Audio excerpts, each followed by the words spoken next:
Hello and welcome to another No Moons View Guide. Today I'm going to show you how to make my rich and smoothie cheese sauce. So first of all, you need approximately a third of a pint of milk. That is it. No more. You also need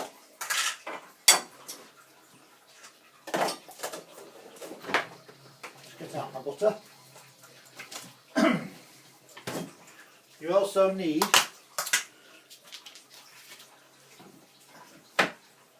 a small, that's about it, a knob of butter. That's that. Forget that, it always happens in that pan. And we need some flour. Now,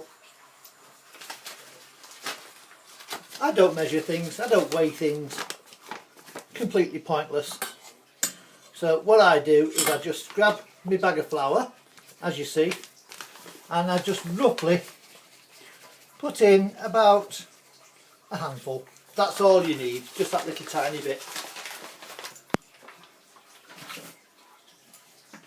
Now that's done, mix the flour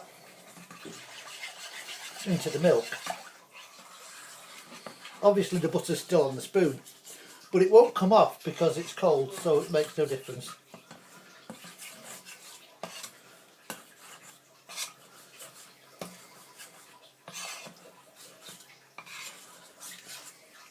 All I'm doing is, I don't know if you can see that, all I'm doing is I'm pressing the flour into the milk. That's all I'm doing. It will come up as basically it goes sort of just creamy, you know, just as the flour goes into the milk. Anyway, it doesn't matter if you've got the odd little bit of flour left, because once you put the heat on under the pan, this is not going to, you can't allow it to stand still, you've got to stir it constantly. Right, that's done. Now, rubbing spoon. Anyway, I have here a ½ pound block of cheese. Well, ½ pound. It's 200 grams. It's basically half a pound. And this makes the superb cheese sauce. Now, not a lot of people can get this right. So if you manage to get it right without it going, as I call, gloppy, some people call it gloopy, some call it lumpy, some call it just a downright mess. It isn't easy, and I understand if you don't get it right.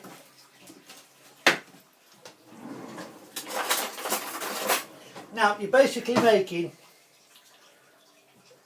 small cubes.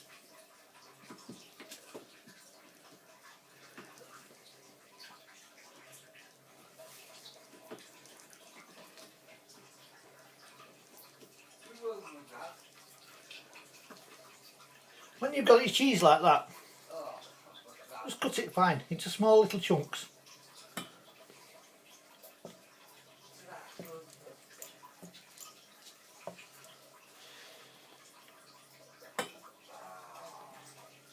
And I don't know about any of you lot, but I like to taste my cheese before I use it.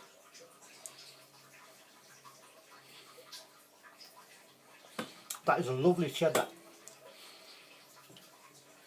It's very flavoursome. It's not overpoweringly strong.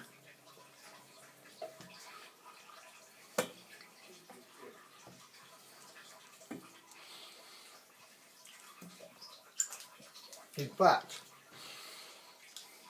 that's just right. It's just right for this. Now this is this cheese is probably just a five year mature. Yeah, it is. It's a rich, mature cheddar. It's a 5-year mature, that's all it is. It's one of the nicest cheeses I've tasted for a while. Okay, let's get on with the cooking. Now, for the first part, I tend to have the heat on high. This is just to melt the cheese and warm the milk.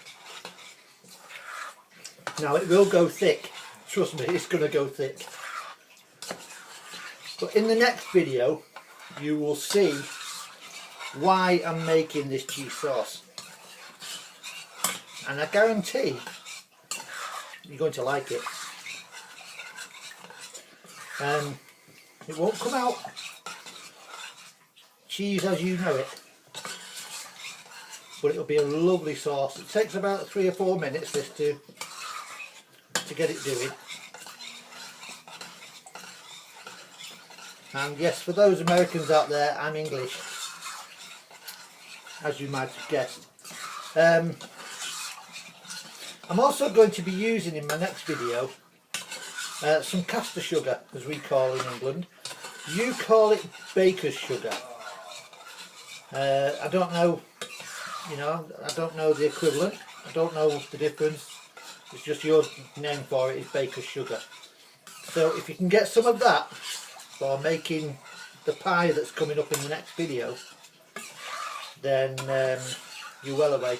Not many people put sugar in a normal meat pie, but I found such a delicious recipe purely by trial and error that makes pies so moreish. But you'll see, because I'm going to make one with this sauce. I'm going to use this sauce to actually make a pie. But I'm showing you how to do the cheese sauce first.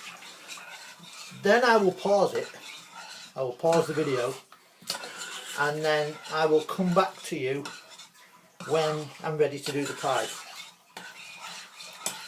So there'll be 2 videos today. One is the cheese sauce, which I do not usually give out the recipe. This is a one-off for you lot alone, and I highly recommend that you do try this, because I think you'll like it. This is something that I discovered quite a while ago. A friend of mine was basically making a bread sauce, and one day I wanted a bread sauce to go over some fish, and I just thought to myself, oh, I wonder what that'd be like with cheese in. So I put cheese in and I came up with this gorgeous sauce, and I've given out the recipe to quite a few of my friends, people who I know personally in my life, and none of them can get it right. So I am now letting you have a go. You can always say, oh, I can't do that, put it in the comments at the bottom of the video, can't do that, how do you do that? Just comment, I'll explain it. It's simple. I don't mind. It's all a matter of stirring. That's the whole secret. Stir constant.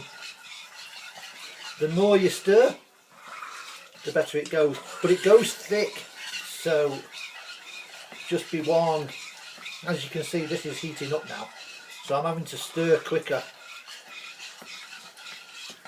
So if you just excuse me a second while I just give this a bit of elbow grease.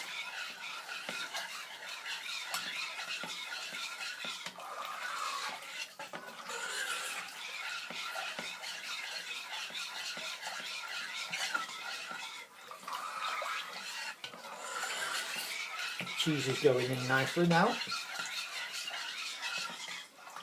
You can probably see the steam coming off the pan. It is beginning to heat.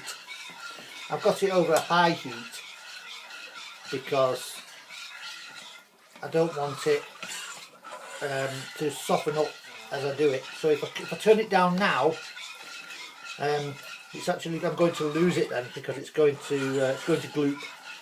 So if you cook it on a high heat to start with, keep it on a high heat until it's finished. And then when you remove it from the heat, don't put it back on the hot plate. When you set it aside for use later on with your pie, make sure you put it on a cold plate where you've used it.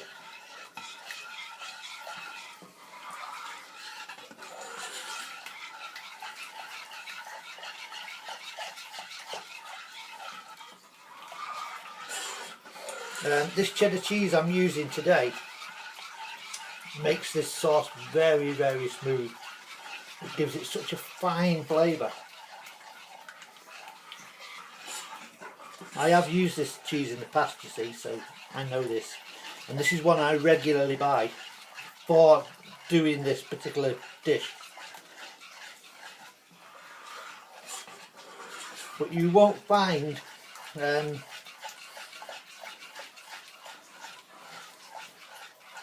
any weights or measures in my part, I'm afraid, because I don't use them. I am a self-taught cook. All my dishes I've created myself. And there we have it. Right, heat off. I am using an electric cooker, by the way.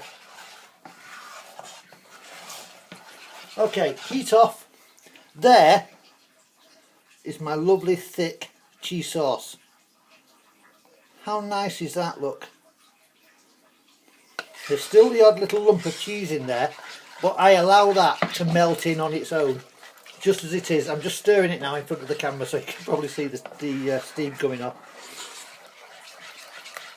Right, okay, that is my cheese sauce. I'll leave that with you. If you like this video, come along, there'll be plenty more of these. Not necessarily all cheese sauce. There'll be other things, there'll be various pies and various other foods. I'll be making things like nana chips, which is old-fashioned cooked chips. Not a lot of people call them nana chips. I do personally, because it was something my gran showed me to make when I was like 8 years old, and I've never forgotten the way to do it. So if you've enjoyed this, please like the video, come and subscribe to my channel. There'll be plenty more to do and see, and I'll see you in the next video. Bye for now.